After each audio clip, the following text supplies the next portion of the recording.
Without further ado, we are live with the guest of the evening, Mr. Jesse Marcel III. How are you doing, sir? Welcome to Skywatchers Radio. Well, thank you. I'm excited to be on your show. You have no idea how excited I am to have you on this show, man. Let me tell you something.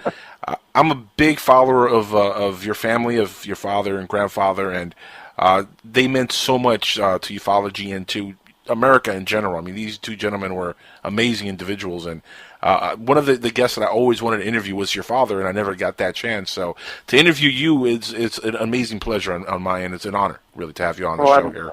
I'm really sorry you didn't get a chance to interview my father. It would have made a huge difference in my life, definitely. In fact, let me ask you, because I recently saw part of the citizens hearing stuff that took place, and you were there, and I want to just jump right into this because I was kind of taken back that you didn't really touch on what happened at Roswell with your grandfather much. You were really talking about him, the man, and that's really interesting because to me, their stories apart from the Roswell crash is so interesting and so epic in its own nature and everything they went through in their lives. Tell us a little bit about them, who they were as individuals before even Roswell, before all that stuff happened. Well, I can kind of talk to you about my earliest memories with my grandfather, and some really good memories. They're personal, they're not involving Roswell at all. Just kind of what the man was like, and a way to show it is we'd spent our summers down in Roswell, or actually not down in Roswell, but down in Houma, Louisiana, where he resided with his wife, of course. And every morning, about 6:30 or so, he'd come get us up, rouse us up to go out and do some fishing. He had this wonderful little rancher that backed up to a bayou, and even in the mornings down there, it's about 6:30 or 7 in the morning. It was still 80 degrees, 100% humidity. It was an interesting experience. But we'd go out to his garage, and he'd reach up into the rafters, and he had a bunch of bamboo poles up there, and he'd pull them down, and then put a reel on it, open some old rusty tackle boxes, and we'd go ahead and get set up for the day. Usually the night before, he went out and got some worms or whatever we're using for the next day, and he and I would walk out to the edge of the bayou, and he'd always, wink, and you got to look out, don't step on because there could be water moccasins and that kind of thing. There'd be in the grass, you got to watch out for yourself. But that's kind of how we started our day. Just a very regular grandpa-grandson kind of relationship. This guy, he lived for football, LSU, of course, next door to him, and just like I said, just a decent, regular guy. The example, the house he built, or not the house, but he bought this little rancher house on this bayou, and for his wife Vio, he built this huge indoor greenhouse, matched the size of the house itself. Inside there, full of plants and everything else. But it just, like I said, back to the basics, just a very you're a basic guy, handyman, football, weekend loving guy, and just an all around, just a really good, normal person. If Roswell never entered into his life, he like I said, he would have just been somebody I would always, of course, very much respect. He wasn't one of these gentlemen who would sit around and talk about like the incident. I mean, he probably never brought it up as you were a kid, right? Oh no, we did. We talked about it. Okay. But he wasn't forthcoming. But if I asked a couple of questions. Got a question. Did he have to be poked and prodded to talk about it in the family? Or was he always out and about it? It always had a time. We talked about a lot of things, and of course Roswell was one of them. And it would typically start off with something like, Grandpa, I was talking to Dad the other night, and, he had mentioned, as a simple example, some of the crash debris, I-beams, hologram-like images. And we go and talk about that. Oh, yeah, I remember that. And we, kind of have a conversation and go from there. So we talked a lot about it, actually in quite detail over time. Oh, really? So he did bring it up. Now, it's weird because he spent a lot of time without even talking about this to nobody, and then one day he just opened up to the media and did that interview where he spoke about it for the first time publicly. How did that come about? I mean, did he get coerced into that? I mean, were they trying to get him to do it for a long time? Did he want to do it at all for a long time, or did he just decide one day, you know what, I want to open up? Oh, sure. It's a pretty good story behind that.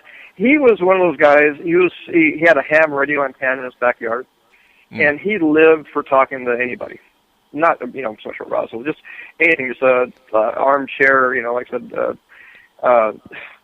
Is it like that scene that we always see the guy sitting on the rocking chair, and and it's like, I remember when.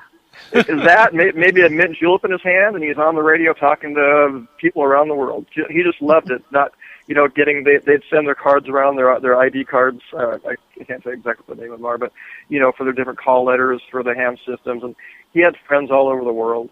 And one of those people had some interest in UFOs, and this was back in the early 70s, and he happened to mention to that person on his ham radio, hey, I know a little bit about this. And so that was actually the first time he mentioned anything about it to anybody after, a good 20 years. Wow.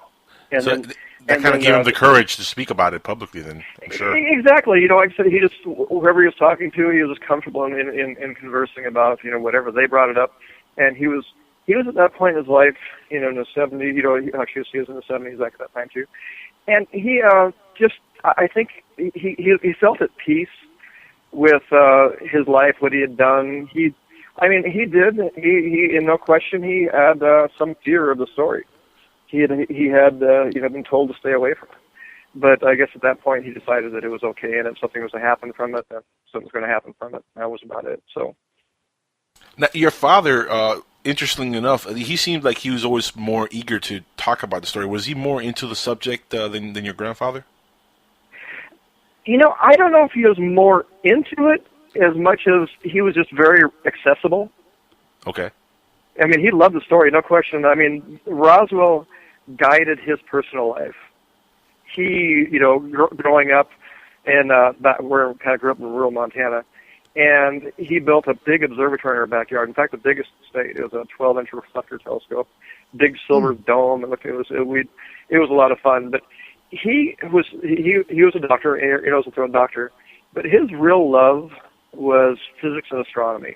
And he became a doctor. He was a fantastic doctor, no question about it. But his real heart lied in looking at the stars, and that was all from Roswell.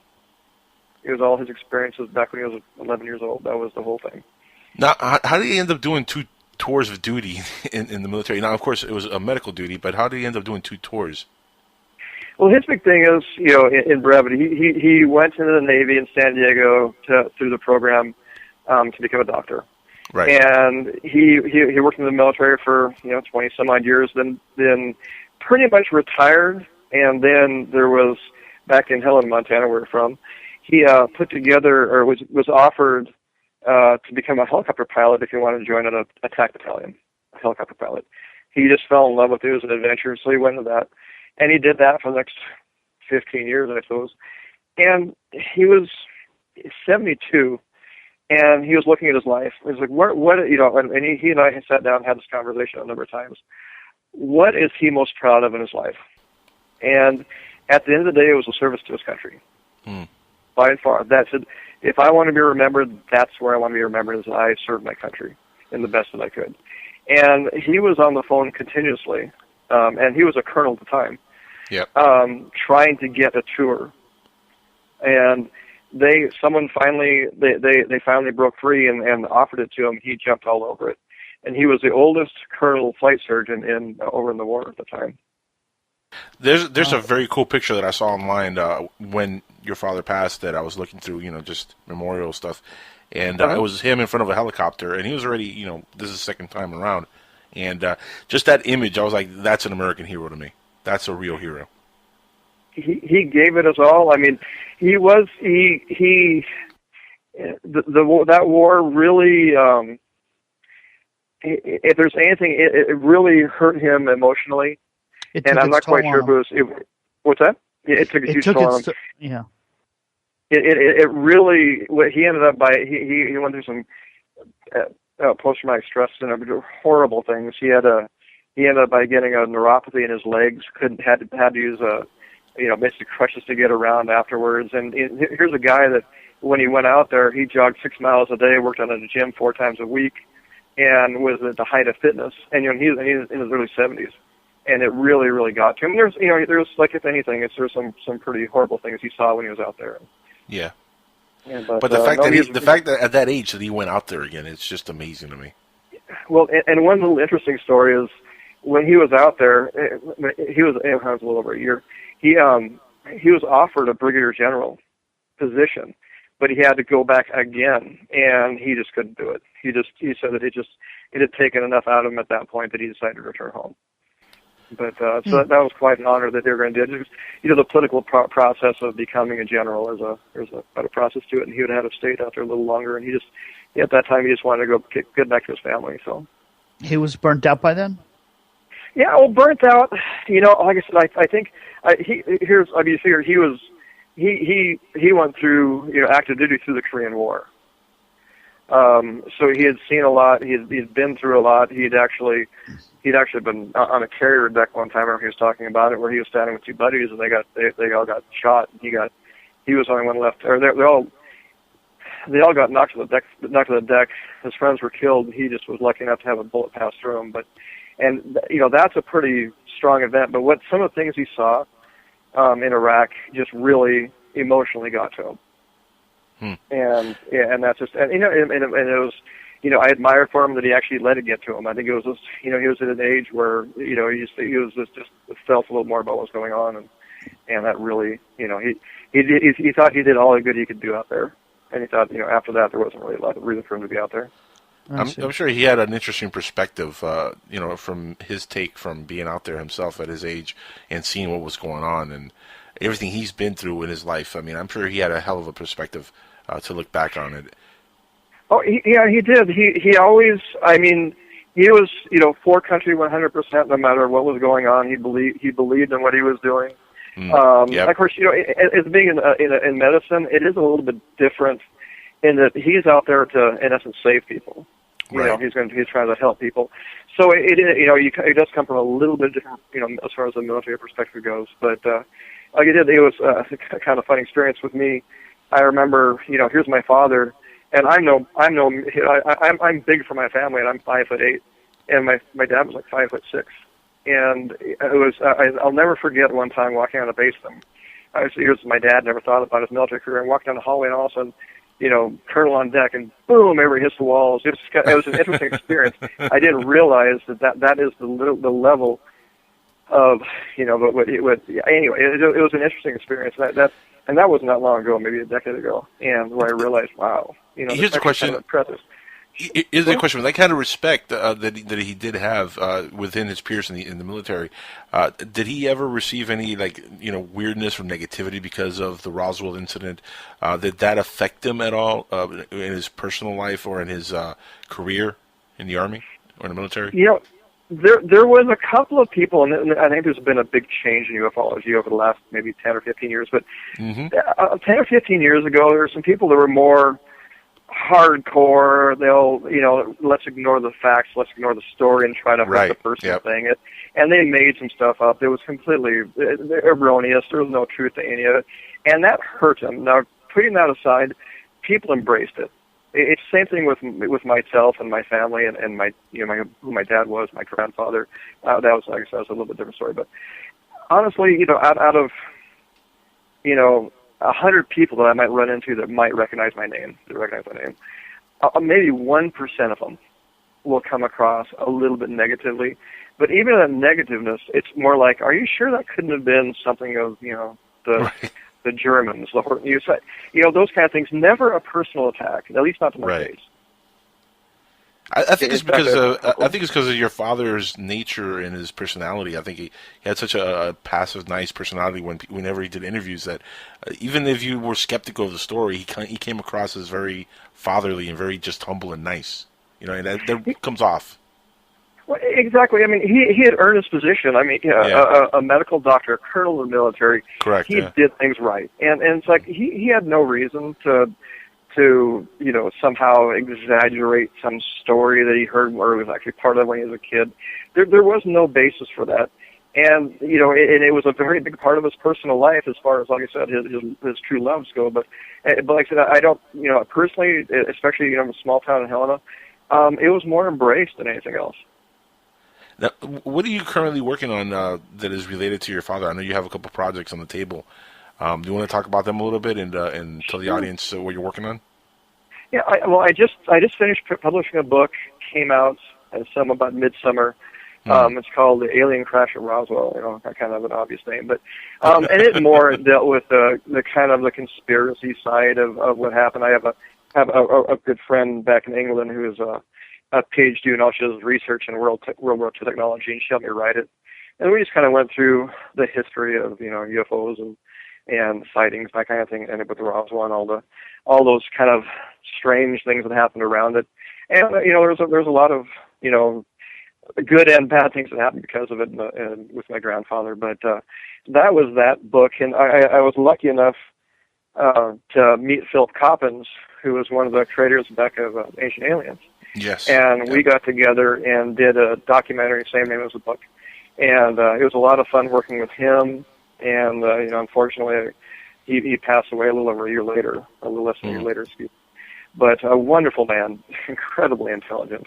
So I was really blessed to have that chance. And I have those are out right now. They're actually, you can go to my website, it's jessemarcel.com. But the project right now that I'm working on is called The Shadow Legacy. And it's another book, and it's more about all those things that surrounded the Roswell story as far as growing up in, as a Marcel. The interesting people we'd meet, the strange things that would happen.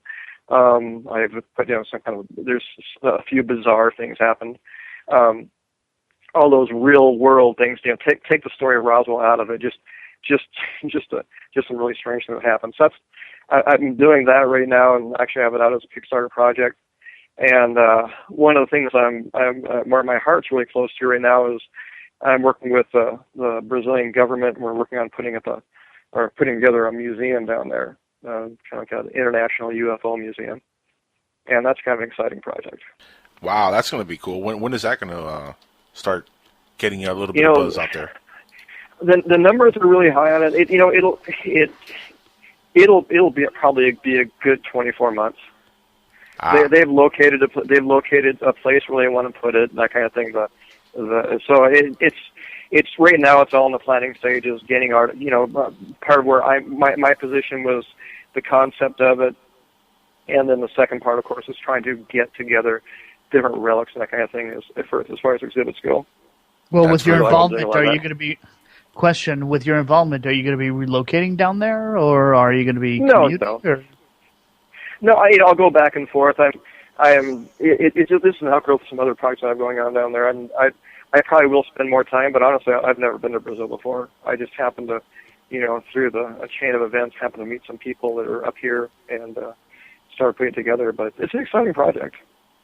Just be careful with the water down there. That's all I'm saying. Be careful of the water. Well, I'm told a lot of things. I'm saying, the Brazilian people in general seem like they're very friendly. They say, but it's dangerous. Yeah. Watch your back, and Rio's not the safest place in the world. But the government's all for this. It sounds like it's something that's going to happen. We're going through. There's a lot of negotiations going on right now. Just a typical thing. But I'm excited about it. It's a lot of fun. And if anybody else wants to come involved, they're sure welcome to contact me about it. Very cool. How can people get more information on what's going on there? Really, you can contact me directly. I don't speak Portuguese, but it's interesting enough. One of my partners is a prince, and he actually grew up in Brazil and is now living in the United States, and he is my translator. And we work back and forth together. But, if anybody's interested in it, just drop me an email, and I'll be happy to let them know what's going on. There you go. Check them out at jessemarcel.com also. Jesse, let me ask you a question. You're dealing with the production here. You did the citizens hearing. You're familiar with Steve Bassett and disclosure movement and all that. Yes. Your personal take on ufology or ufology. Do you think that we're getting to that point that we're going to have disclosure pretty soon? It's a difficult question. With the U.S. government, probably not. Huh? I don't really know. It's some of these foreign governments, definitely. A lot of I just was talking about Brazil. They embrace sightings. They put up statues to sightings. they almost believe it's a religious experience when they see something. That's true. France is online, China is, Italy, all these countries. So it's really coming around. I think we might be the last one on the block to really go, to go into that prose. But I think it will happen just because I think it's inevitable. Maybe not with this president or the next president, or maybe the president after that. But at some point, we're going to look ignorant for not, embracing this. So in that effect, I think it's going to happen. I think we'll be the last ones too. But I think it will happen. I kind of came away with a different look at ufology than a lot do, and when it comes to this disclosure, and it might be because of where I came from, where living with my grandfather and father and that kind of thing, and that you might have really a bit of a different perspective there, just a tad. Yeah, right. Just a tad. It's not really that important for me for my government to say this or that about it. It's like I believe as a person to my core, I believe in life and the universe beyond Earth. I have no doubt about it. The only question exists, really, when it boils down to, is the technology there to traverse space? That's the only question. It has nothing to do with whether life exists or not. And so all of this hoopla that's been made into, these people that, denigrating us, ufologists and that kind of thing. I don't really understand it because we're really cutting hairs at this point. Was that a real UFO? Was that not? And, okay, if you're willing to believe that we live in a universe with planets around stars, and there's many galaxies, et cetera, et cetera, et cetera, then, can you honestly not believe there's life on some of those planets? So if there's not life on those planets, can you tell me that they are not at least advanced as we are? Maybe we were capable of sending out a Voyager back in the 70s. I mean, come on. So it's one of those things. This comes down to, it's not my idea, but, ego. Right. Do you really believe we're it? Right. And if you don't believe we're it, then all of this can fall into place. It depends where do you want to stop believing. Do you believe that we are the most advanced society there is? Or do you believe, and there's enough physics to explain or to prove that there's obviously stars that are much older than ours, planets existing that are much, much older than ours by, thousands, tens of thousands, millions of years. Do you believe that, are we smarter today than we were 100 years ago? Do we have more technology? Of course, the answer is yes. And so, I mean, at what point do you believe that would stop? Would they want to explore? Well, I'd have to think they're like us. Of course we want to explore. We want to find out what's out there. I can't believe they wouldn't also. And so it really boils down to ufology. It's like, where do you start and where do you stop believing? It's like, okay, well, I believe UFOs get here, but I don't believe in abductions. Right. Okay. Right. Well, if we went to another planet, if we get that technological level where we can visit another planet, are we going to investigate the life there? Well, heck yes. Well, I mean, you'd be crazy to think we don't. Hold on. My real question on that one is are they there to explore or are they there to conquer? That's two totally different topics. It is. Yeah. I believe in the realm where, more than likely that if you have the technology or if your race has made it to the planet without destroying itself, to traverse the heavens, to embrace the technology to travel, interstellar space, you're probably past that. Now, given that, what if you are... Not necessarily so. Hold on. I got to object to that because most every single technological advancements that we've made in history has been due to war and being aggressive or defending ourselves. So taking that into play, if there's a civilization or two that's that much more advanced, did they advance because of their search for knowledge and expansion or because of their search for or need to make war and conquer? I would have to, and of course, just my opinion only, that it started out probably through warring, through technology, through trying to conquer their world or to become the leaders of it. Well, if they're anything like us, definitely. Yeah, and the next step was to use that same technology that started out, with Goddard back in Roswell, building the first rocket, building the original rockets, that kind of thing. So I think it's an evolution of that, but it's also, I'm also not so ignorant to believe, not to believe that there could be things out there that mean us harm, that we are nothing but, unimportant biological matter. things. Yeah, exactly. We're unimportant biological dark matter. No, Exactly. we're a resource to be used. Is what exactly. Exactly. I mean, so I don't think we cannot completely ignore the idea that there are things that our planet might have that other planets might not, or that their resources have been used up. It's been in all the my theory on the whole thing has always been that if they meant us harm, they would have blown us out of existence a long time ago. If they meant us harm, I don't know about that. If there's a difference between meaning, if they meant us harm, and that's why we've been warned not to go that far out into space. Maybe that's why missions have stopped. Maybe I think the reason we've been told maybe not to go out deeper into space is because look how we handle our own planet here. We can't get along with each other as a human race, let alone travel space and bring our anger and our hatred to other worlds that are probably nothing like us. I think that might be one of the reasons. Go ahead, Justin. Around the tables of the citizen hearing, after everything was over with, we had a lot of conversations about this sort of thing, and one that came up is that it almost seems, with what's happened, like in Great Falls, Montana, with what happened in Russia, with us losing control of some of our nuclear devices, that they're almost there protecting us from ourselves, in a way. In that, keeping us from being able to destroy ourselves. If some people believe that if there was in truth a nuclear-powered third world war, that they would actually step in and keep it from happening, because they have the technology to shut us down in an instant if they want to. And so, I mean, that was actually, I'd have to say, overwhelmingly, that was kind of what I took out of it. That's definitely a possibility. The only thing with that to me would be, where were they, during Hitler's time, or when we dropped the bomb, when Pearl Harbor happened? There's been some major events in this world that it's cost so many innocent lives that you always wonder. Well, it's like asking, God will step in if it gets to this point and it gets this bad, but yet he has never stepped in before. It's one of those. Hang on 1 second. Here's an answer to that one. Where were they around Hitler's time? You got to understand, the first television broadcast that was major, that really went out there, was Hitler himself, and so they didn't even hear about us. We weren't even a blip on their giant radio antennas and dishes out there until we started broadcasting, saying, "Hey, we're here." Not necessarily.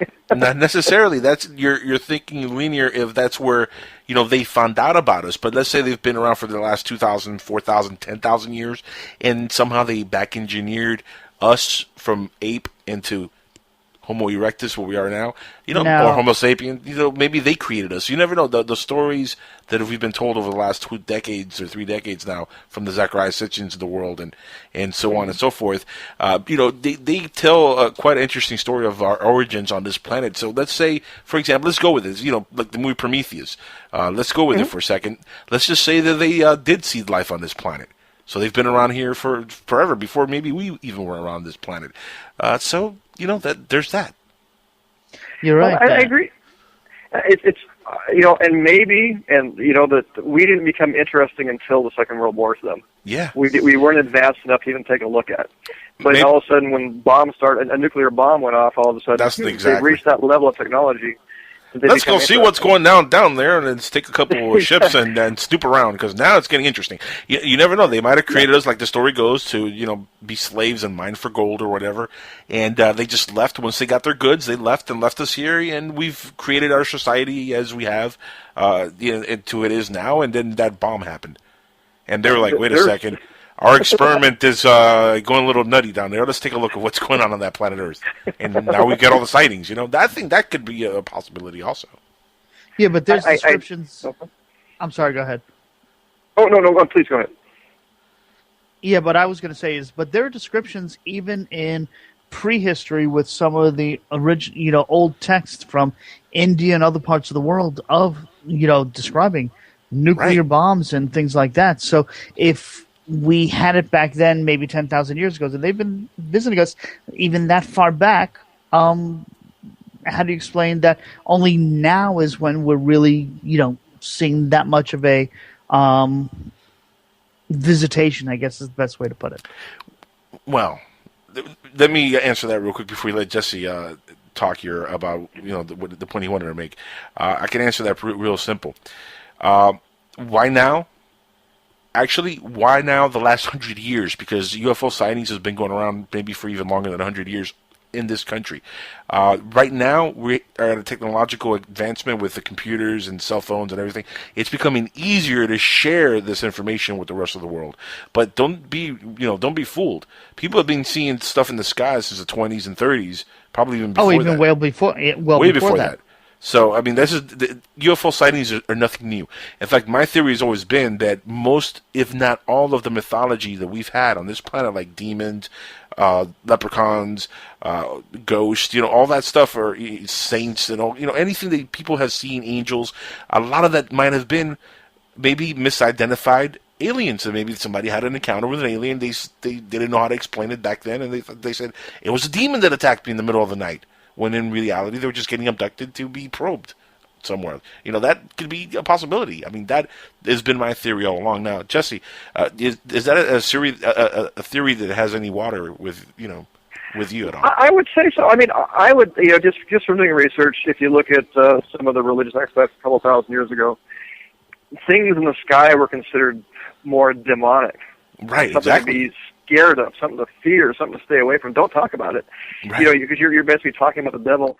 And actually, going back that far anyway, that really could have been why a lot of things weren't. Of course, things weren't really communicated the way they, of course. Mm-hmm. But the religious, the religious implications of studying these things were, there's dire consequences for it back then. And I really think that they did a lot to squash. If you saw something in the sky, you look away from it. That is something evil. You don't. Who knows what the stories could have been.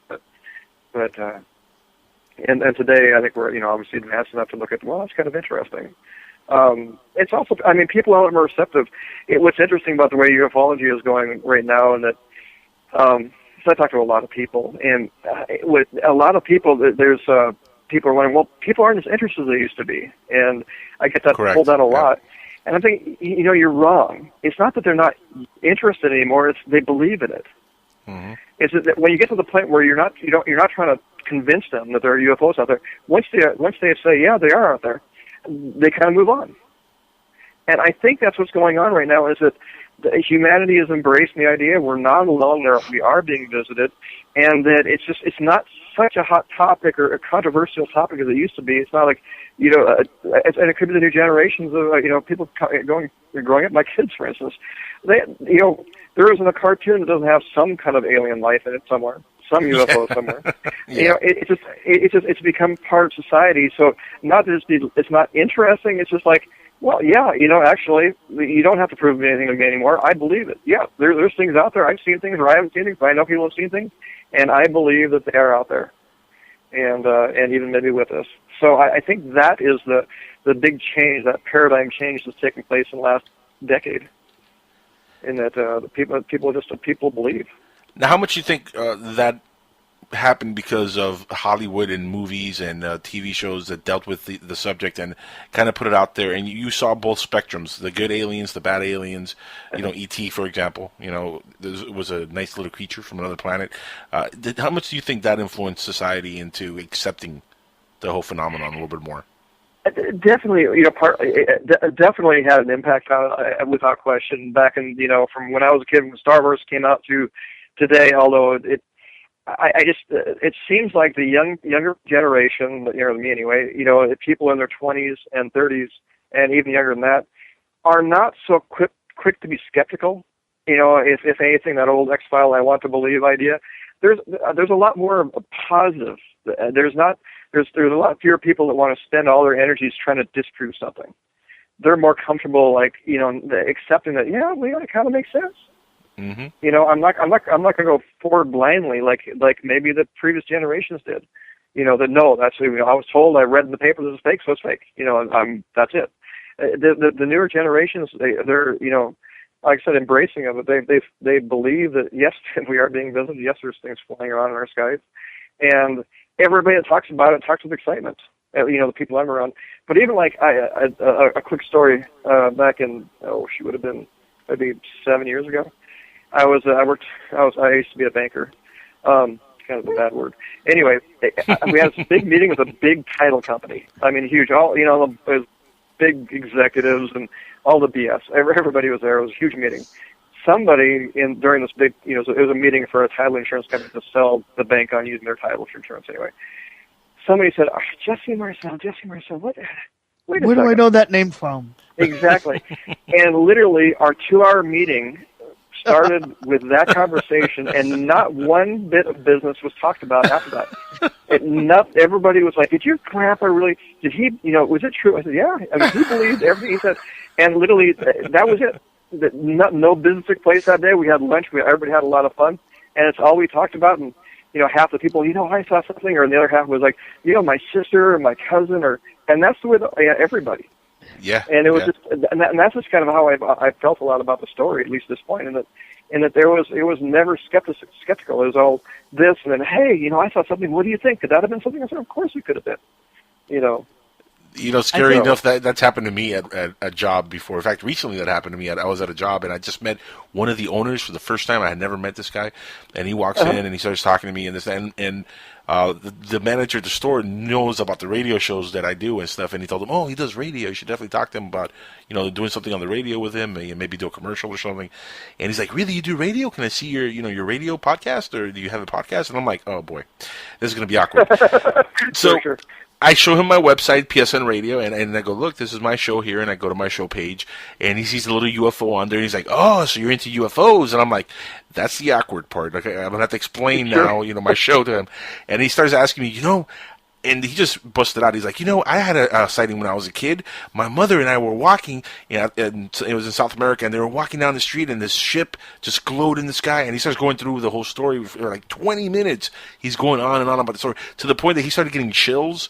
And at one point, he started getting teary-eyed because he's thinking about his mom and what happened, and the fact that he had that sighting with his mother. And I'm like, this is amazing. Like, I could do a whole series just on his experience.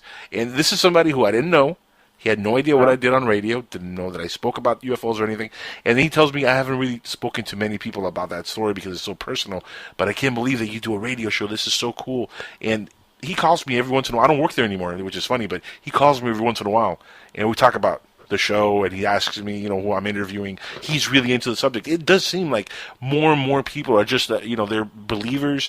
And I think it has to do a lot with not only Hollywood, but more people having the experiences themselves. Like, my life was changed when I had my sightings. That's when I became a fan of it. If you think about it, if you really talk to everybody everybody knows somebody that believes they had an experience. Correct. It's not like 6 degrees of separation. We're talking like 1, 2 degrees of separation. Yeah. In fact, it's funny. I saw something in the sky tonight on my way home with my mother that I couldn't really quite explain. When we were driving real fast, so it might have been just something that could be explained. But even she saw it, and she was like, "What's that?" And I was like, "I have no idea, but I'm driving, and it's the highway, and it's really packed. I don't want to crash, so let's not look at the sky anymore." But it was really a weird object that we saw there. But there seems to be the veil dropping, where more and more people are witnessing these things, which is, again, this is why I'm led to believe that we're going to have some kind of encounter, some kind of first contact or some kind of disclosure pretty soon. And I really hope it's in our lifetime. Like, I know your father is not around to see it, your grandfather's not around to see it. I hope in our lifetime that we are around to see it, and we could finally have that answer. So, we could say, you see, Jesse Marcel Sr. and Jesse Marcel Jr. were on the money. They were telling the truth the whole time, and hopefully by then, Roswell will come out, and the truth will finally be revealed at what happened in Roswell, which I still believe that's a true event. I honestly do believe that really happened, the way Jesse Marcel Sr. said it happened. Honestly, being as close to it as I have been, and of course for my father, absolutely, and people can say, but this record showed up here or there that might have said this. Like, what if you look at the premise from the government in the story? It's like, you think that finding or a new release from a government official is going to really, make everything go away? It's just, it's so obvious. There was so much work on the part of the government to try to make it look like something it wasn't. A picture of my grandfather holding debris of a top secret project that we have. How often have you seen a top secret project on the front page of a newspaper? It doesn't happen. It's ridiculous Right. to even think. Why was that photo ever taken? It would have never been taken. It's ridiculous to even think that was, it's like, why would, the government was our top secret mogul balloon. It's like, you're going to show a picture to the world about it then? I mean, come on. It's just, at least when you get to that end of it, it's like, it's laughable. But I mean, your grandfather must have been insulted, though, to really insult his intelligence and take a picture of him saying, well, this is what you recovered. It was a weather balloon, and you just mistook it for an alien spacecraft from another world. Right. I mean, that's insulting to a man who's been in his position and would know the difference between a weather balloon and a spacecraft from another planet. I mean, he would know. I would assume. He has a certificate, actually, a certificate showing he graduated from radar training school. You know what they talked about in that radar training school? Mogul balloon and the Mogul project were part of it. It's just like, how could you possibly? I mean, the whole thing is, it's like, where you get some aluminum sticks or some sticks of titanium, 6 balls, would throw them out in the desert, and have 20 kids that are 5 years old go and look at them. Is this metal or is this a piece of wood? It's like it gets to the point of just insanity. It's so laughable. It's like, it really is. And I do respect those people that look at it and really challenge it and question it. And well, this looks like this, looks like that. Maybe Jesse Marcel. Obviously I know him different. As my father knew him. So. It's easy for me to look at it and look how laughable it is. If I'm on the outside of the story and I want to, either I'd rather challenge it, like maybe I want to believe it, but I really want to challenge it to make sure that it was real. And I respect that. They can go through everything. They can try to, but if you try to break it down to some document that might have meant this or could have meant that, or 20 years later, 30 years later, a new study comes out, they say, well, nobody has the right memory because it never happened, and you believe what you want, but it's just because of where I've been. It's like there was no reason for me to believe that my grandfather would have told me, some kind of big, outrageous, crazy lies. No reason for my father to live a life based on the same crazy lies. He was part of it. It affected to the point of that was his love. I mean, his dying wish was basically to have the government say yes, something happened, and not that he hadn't met with officials within the government that admitted that it was really Roswell, but he wanted something irrefutable, a big release of information, and unfortunately, that never happened. Not yet, anyway. So, Jesse, let me ask you, because there's actually something that came out a while back. They sort of decoded General Remy's memo. I don't know if you saw this. Where you could actually read along, and remember the memo it's at a bad angle. You can't really read it well in the picture that it came out in. But when they decoded it, they do mention the bodies, the crash of the ship, or the disc that crashed at Roswell. I mean, all that is decoded into that memo. What were your thoughts when you saw that, and your father's thoughts when you saw that? And did it completely ring true to them, as this is exactly what happened? I'll tell you this: it put a big smile on my father. It was like a validation, right? Yeah, exactly. It put a big smile on his face, and it was basically so to him, whether it was absolutely a true message or not, or part of it, or they're looking too much into it, while maybe they weren't at all. He absolutely said, yeah, this is true. But like I said, it just put a big smile on his face. I remember when that first came out. That blew my mind. About it every so often. That blew my mind when I saw it. I was like, see, there you go. One step closer to getting the truth about what happened in Roswell. Well, if you boil it down, it's like I got those same photos, the kind of the famous ones, and had them colorized, used the latest technology and that kind of thing. And I was my sister Denise, who's really deep into ufology herself. We had a chance to talk a little about it. She brought this point. She's like, "Where is Grandpa looking? He's holding this piece of debris, and he's not looking at the camera. He's looking off in the distance."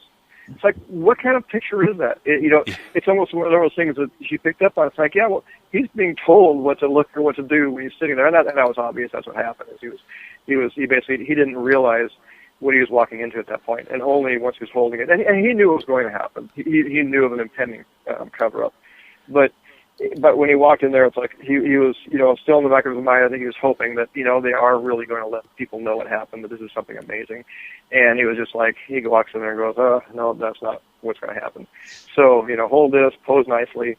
Like I said, it's interesting. Like he's looking off in the distance, not in the camera, any of it.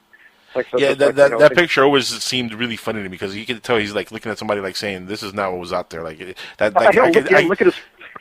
His facial expression is like, dude, this is not what I saw out there. Like, that's the picture that I get in my head of him saying. That's the dialogue I hear as he's taking that picture, because that's the expression he looks like he's having. Well, if you look at it, it's just funny. There's even some photographs in that same series where they have a package for a weather balloon in the picture. It's like, how many weather balloons they send up with the packaging? It just gets to the point of being insane, but that's just the, this is part of it. But like I honestly haven't run into anybody that believes in the weather balloon story or the mogul balloon.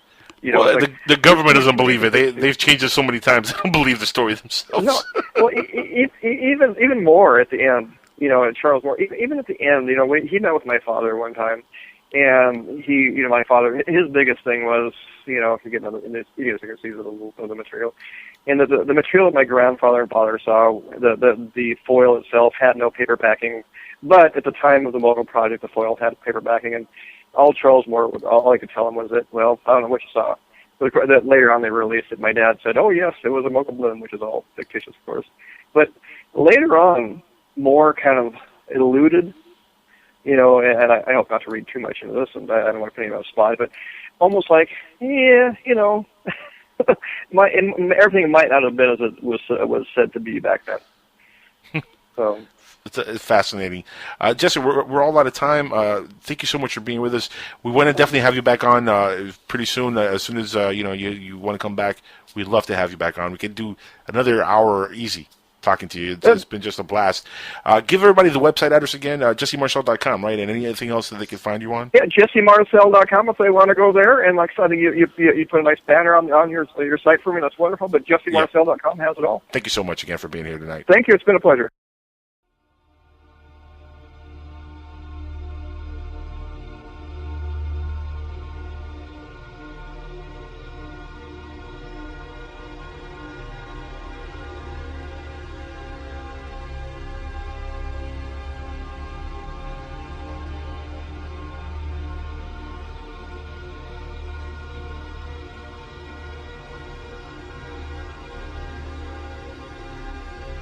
Without further ado, we are live with the guest of the evening, Mr. Jesse Marcel III. How are you doing, sir? Welcome to Skywatchers Radio. Well, thank you. I'm excited to be on your show. You have no idea how excited I am to have you on this show, man. Let me tell you something. I'm a big follower of your family, of your father and grandfather, and they meant so much to ufology and to America in general. I mean, these two gentlemen were amazing individuals, and one of the guests that I always wanted to interview was your father, and I never got that chance. So to interview you, it's an amazing pleasure on my end. It's an honor, really, to have you on the show here. I'm really sorry you didn't get a chance to interview my father. It would have made a huge difference in my life, definitely. In fact, let me ask you, because I recently saw part of the citizens hearing stuff that took place, and you were there, and I want to just jump right into this because I was kind of taken back that you didn't really touch on what happened at Roswell with your grandfather much. You were really talking about him, the man, and that's really interesting because to me, their stories, apart from the Roswell crash, is so interesting and so epic in its own nature and everything they went through in their lives. Tell us a little bit about them, who they were as individuals. That was about it. So, now, your father, interestingly enough, he seemed like he was always more eager to talk about the story. Was he more into the subject than your grandfather? I don't know if he was more into it as much as he was just very accessible. Okay. I mean, he loved the story, no question. I mean, Roswell guided his personal life. He, growing up in where I kind of grew up in rural Montana, and he built a big observatory in our backyard. In fact, the biggest state. It was a 12-inch reflector telescope, big silver dome. And it was a lot of fun. But he was a doctor, he was a doctor. But his real love was physics and astronomy. Mm. And he became a doctor. He was a fantastic doctor, no question about it. But his real heart lied in, looking at the stars. And that was all from Roswell. It was all his experiences back when he was 11 years old. That was the whole thing. Now, how did he end up doing 2 tours of duty in the military? Now, of course, it was a medical duty, but how did he end up doing 2 tours? Well, his big thing is, in brevity, he went into the Navy in San Diego through the program to become a doctor. Right. And he worked in the military for 20 some odd years, then pretty much retired. And then there was, back in Helen, Montana, where we're from, he put together, or was offered to become a helicopter pilot if he wanted to join an attack battalion, a helicopter pilot. He just fell in love with it. It was an adventure, so he went into that. And he did that for the next 15 years, I suppose. And he was 72, and he was looking at his... before even Roswell, before all that stuff happened. Well, I can kind of talk to you about my earliest memories with my grandfather, and some really good memories. They're personal. They're not involving Roswell at all, just kind of what the man was like. And a way to show it is we'd spent our summers down in Roswell, or actually not down in Roswell, but down in Houma, Louisiana, where he resided with his wife, of course. And every morning, about 6:30 or so, he'd come get us up, rouse us up to go out and do some fishing. He had this wonderful little rancher that backed up to a bayou, and even in the mornings down there, it's about 6:37 in the morning. It was still 80 degrees, 100% humidity. It was this interesting experience. But we'd go out to his garage, and he'd reach up into the rafters, and he had a bunch of bamboo poles up there, and he'd pull them down, and then put a reel on it, open some old rusty tackle boxes, and we'd go ahead and get set up for the day. Usually the night before, he went out and got some worms or whatever we're using that for the next day, and he and I would walk out to the edge of the bayou, and he'd always wink, and you got to look out, don't step on because there could be water moccasins and that kind of thing. There'd be in the grass, so you had to watch out for yourself. But that's kind of how we started our day. Just a very regular grandpa-grandson kind of relationship. This guy, he lived for football, LSU, of course, next door to him, and just like I said, just a decent, regular guy. The example, the house he built, or not the house, but he bought this little rancher house on this bayou, and for his wife Vio, he built this huge indoor greenhouse, matched the size of the house itself. Inside there, full of plants and everything else. But it just, like I said, back to the basics, just a very, you're a basic guy, handyman, football, weekend-loving guy, and just an all-around, just a really good, normal person. If Roswell never entered into his life, he like I said, he would have just been somebody I would always, of course, very much respect. He wasn't one of these gentlemen who would sit around and talk about like the incident. I mean, he probably never brought it up as you were a kid, right? Oh no, we did. We talked about it. Okay. But he wasn't forthcoming. But if I'd asked a couple of questions. Got a question. Did he have to be poked and prodded to talk about it in the family? Or was he always out and about it? It always had a time. We talked about a lot of things, and of course Roswell was one of them. And it would typically start off with something like, Grandpa, I was talking to Dad the other night, and, he had mentioned, as a simple example, some of the crash debris, I-beams, hologram-like images, and we go and talk about that. Oh yeah, I remember that, and we, kind of have a conversation and go from there. So we talked a lot about it, actually in quite detail over time. Oh, really? So he did bring it up. Now, it's weird because he spent a lot of time without even talking about this to nobody, and then one day he just opened up to the media and did that interview where he spoke about it for the first time publicly. How did that come about? I mean, did he get coerced into that? I mean, were they trying to get him to do it for a long time? Did he want to do it at all for a long time, or did he just decide one day, you know what, I want to open up? Oh, sure. It's a pretty good story behind that. He was one of those guys. He had a ham radio antenna in his backyard, and he lived for talking to anybody.